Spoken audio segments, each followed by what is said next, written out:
This is my favorite dua for a reason. One, I'm married and I do have children and a spouse. But two, all of us have to appreciate the power of this dua because of the crisis of the world today. The world's fundamental institution of family is under attack. Most of the people here, even Muslims, are not immune from this problem. In many of our homes, the storm that I said, when you find coolness of the eyes, you find refuge from the storm is not outside the house, the storm is inside the house. And you have to get away from home to get away from the yelling and the screaming and the name calling and the insults and the depression and the sadness and the friction between husband and wife and parent and children. Our homes are broken. Brother is not talking to brother. Parents are not talking to children. How many of all the shuyukh, I can bet you, I can almost guarantee you, all of the speakers that have come to this conference, some mother, some father, some husband, some wife has come up to them and said, I've got this problem. I can't talk to my kid. He yells at me. We can't talk anymore. He's doing these things, I don't know how to stop him. My husband, my wife this, my husband this. Subhanallah. This is a crisis inside the home. And what better dua to ask? The exact opposite. You know, the family has become a place of sorrow, of depression, of sadness, of anger, of rage. People feel like they want to escape it. And here Allah tells us to ask so perfectly, so eloquently, that the home should become the place of refuge. It's like the outside world is a storm. And you suffer on the outside, and your refuge, your safe haven, is those doors in your home, is your spouse, is your children. When you see them, your worries disappear. But for most of us, when you see them, your worries begin. It's the exact opposite. But I want to give you a further appreciation of just this remarkable, beautiful phrase, and how it's used in the Qur'an. I want to explain this feeling to you that Allah wants us to have with our families. There's some more elaboration of those feelings. You know, some of the strongest emotion that exists in human existence, the strongest emotion I can think of is the emotion a mother feels for her child.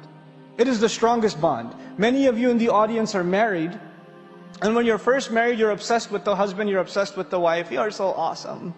No, you're awesome. How perfect Allah makes the pairs. I can't believe you're my husband. I can't believe you're like all weird in the beginning. Yeah. People look at you funny. You know, the guy's got a goofy smile on his face all the time. Like, you know, the husband's name is mentioned and she gets shy. You know, 10 years go by. The husband's name is mentioned. Right? But anyway, before that happens, when you have your first child, the husbands will realize this. You're talking to your wife about something, the baby's in the other room. The husband doesn't even have the ears for this one. The baby just does a little That's it, that's all it does. And guess what happens to the mother? That conversation is over. He was in the middle of telling her how his day went, and it was a really important meeting, and where are you going? What happened? Spider sense goes berserk, and you go in the other room, and you pick up the child. Nothing comes between who? Mother and child. Nothing comes between them. It is the strongest bond. Now I'm talking to the mothers in the audience for a second. Can you imagine the state of Musa's mother's heart? She puts her baby in the water. You can't even leave your child outside in the hall. You start calling your husband, where is he? Where is he? Where is he? Have you seen him? Have you seen him? Where is he at? You can't stop. You're 30 minutes late picking your child up from school. What happens to you? You know. I know, because I've been late picking up my kids from school before. So I know what my wife goes through. You didn't make it to the airport in time, right? You haven't seen your kids. You know, even mothers, they're in the home and they can't see the child. Where'd you go? Abdul Kareem, where are you? I'm in the bathroom, Mom, relax, I'm here. But there's this desperate, can you imagine her feeling? She's putting her child in what is apparently certain death, because what's behind is even more graphic. So she's in this desperate situation. Does she know what happened to the child? She does. Can you imagine not knowing what's happening to your child after you know that they're in a dangerous situation? Can you even imagine? Subhanallah. And on the other hand, I want to give you two women's scenarios. On the other hand, and I promise I'll try to finish within 5 minutes, there's another woman who's in a storm. In the same story. She's married to a really bad guy. What's his name? Oh yeah, Fir'aun.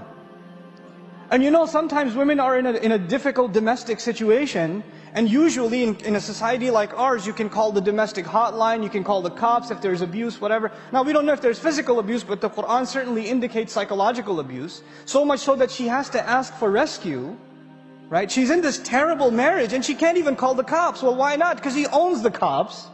She can't complain to the government, because he is the government. She's got nowhere to turn, so the only place she can turn is who? Allah. She's in the middle of the storm and she can't find a refuge. But when this baby washes up, you know what she says now? Think about this. She picks up the child and she says, قُرَّةُ عَيْنٍ لِي. He'll be the coolness of my eye for me. He will be my refuge from the storm. He will be my only source of joy because I'm in the middle of sadness. She's with this child, this motherless woman, this childless woman is with this child now, and all of a sudden all her problems disappear. That's her first reaction to this child. Now, one more thing. One last thing. Just about this coolness of the eyes. And why this dua is so beautiful and powerful and eloquent. You know, when a mother has lost her child, which in this case she has, and she is reunited with her child. Can you imagine the feeling of a mother whose child was lost and then she was reunited with it? Can you imagine the tears of happiness? Can you imagine that emotion?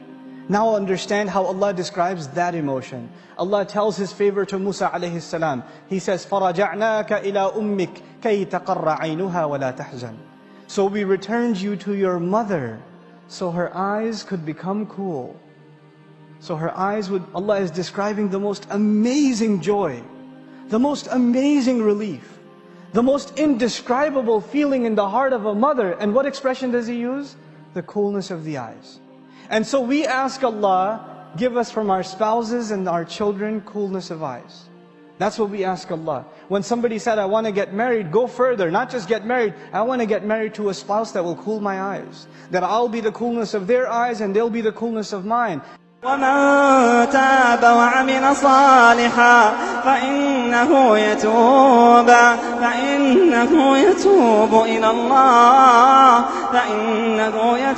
إِلَى اللَّهِ مَتَابًا وَالَّذِينَ لَا يَشْهَدُونَ الزُّورَ وَإِذَا مَرُّوا بِاللَّغْوِ مَرُّوا كِرَامًا والذين إذا ذكروا بآيات ربهم لم يخروا عليها صما والذين إذا ذكروا بآيات ربهم لم يخروا عليها صما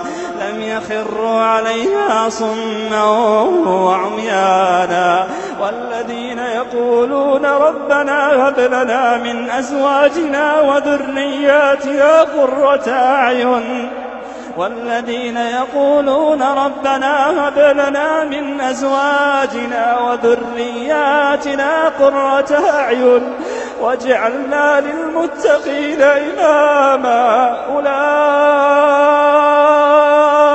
يجزون الغرفة